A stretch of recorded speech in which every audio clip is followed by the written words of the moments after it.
If you could say anything, what could get worse with the Dr. Oz situation? I don't know, if we found out he kills puppies. Well, that's exactly what we found out. Reviews of studies published by Dr. Oz between 1989 and 2010 reveals his research team killed 300 dogs and inflicted undue suffering on them and used other live animals in experiments. So Mehmet Oz, who is running for office in Pennsylvania, used to be a principal investigator at the Columbia University Institute of Comparative Medicine labs for years, assuming full scientific, administrative, and fiscal responsibility for the conduct of his studies. Dr. Oz is the GOP candidate that's running in that race in Pennsylvania. The general election for that race is next month. Oz was initially trailing behind Lieutenant Governor John Fetterman, but after key police endorsements and anti-Fetterman segments on Fox News, latest polling shows that race is tightening.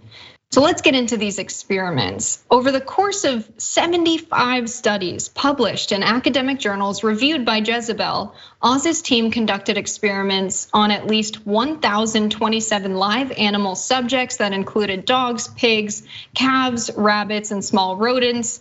34 of these experiments resulted in the deaths of at least 329 dogs, while 2 of his experiments killed 31 pigs and 38 experiments killed 661 rabbits and rodents. In the early 2000s, testimony from a whistleblower and veterinarian named Catherine Dell'Orto about Oz's research detailed extensive suffering inflicted on his team's canine test subjects, including multiple violations of the Animal Welfare Act, which sets minimum standards of care for dogs, cats, primates, rabbits, and other animals in the possession of animal dealers and laboratories. The law specifically requires researchers and breeders use pain-relieving drugs or euthanasia on the animals and not use paralytics without anesthesia or experiment multiple times on the same animal. Some of the cruelty was detailed by the whistleblower in this situation. Dell'Orto testified that at least one dog who was kept alive for a month continued experimentation despite her unstable, painful condition, despite how data from her continued experimentation was deemed unusable. According to Dell'Orto, one Oz-led study resulted in a litter of puppies being killed by intracardiac injection with syringes of expired drugs inserted into their hearts without any sedation. Upon being killed, the puppies were allegedly left in a garbage bag with living puppies who were their litter mates. The settlement details with Columbia University show that in May 2004, the university was ordered by the USDA to pay a $2,000 penalty for violations of the Animal Welfare Act.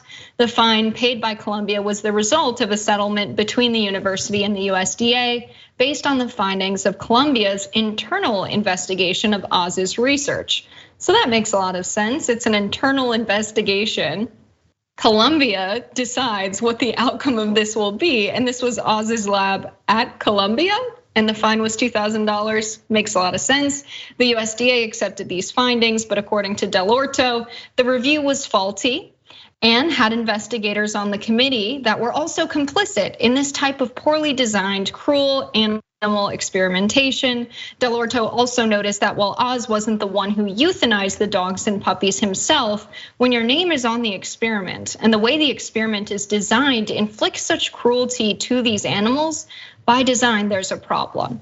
Months after paying the $2,000 fine in December of 2004, Columbia defended Oz amid the animal abuse allegations, calling him a highly respected researcher and clinician who adhered to the highest standards of animal care, but neglected to deny any of the specific allegations Dell'Orto had made against Oz.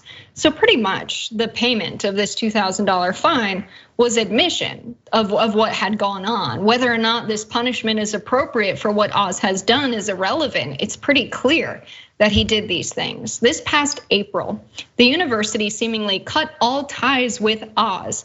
They stripped all of his personal pages from their website. So clearly they're kind of covering themselves up here. They don't want to show their affiliation with Oz. They probably thought that this would surface again, given everything that surfaced with Oz now running for office in Pennsylvania. It really feels like the end of The Wizard of Oz, the movie, when they pull back the curtain and we find out he's not such a good guy. Jackson, are you a fan of Dr. Oz? What do you think of this? No, I'm really not too much of a fan of him. I never really knew too much about it. And from my perspective, I mean, him running for office was always unnecessary because generally speaking, he's an American icon, and it's when he entered politics. And often when people do enter politics that you start looking at like the records of the things that they've really done, because that type of stuff starts to matter more than if you're like a general celebrity and you're not potentially voting on people's ability to do this or that. You know what I'm saying? But really, if he was gonna do this, then he's really more of a centrist corporate Democrat than anything else. And even Republican voters see him as that, like a liberal in disguise. So, I mean, if this was what he had to do, I think he lives in New Jersey, so he's rich enough to basically run wherever he wants to. He could have done this differently, but we'll see what Republicans do when it comes to time to vote. Should Dr. Oz hold public office? I don't know. He lives in New Jersey and he kills puppies. You tell me.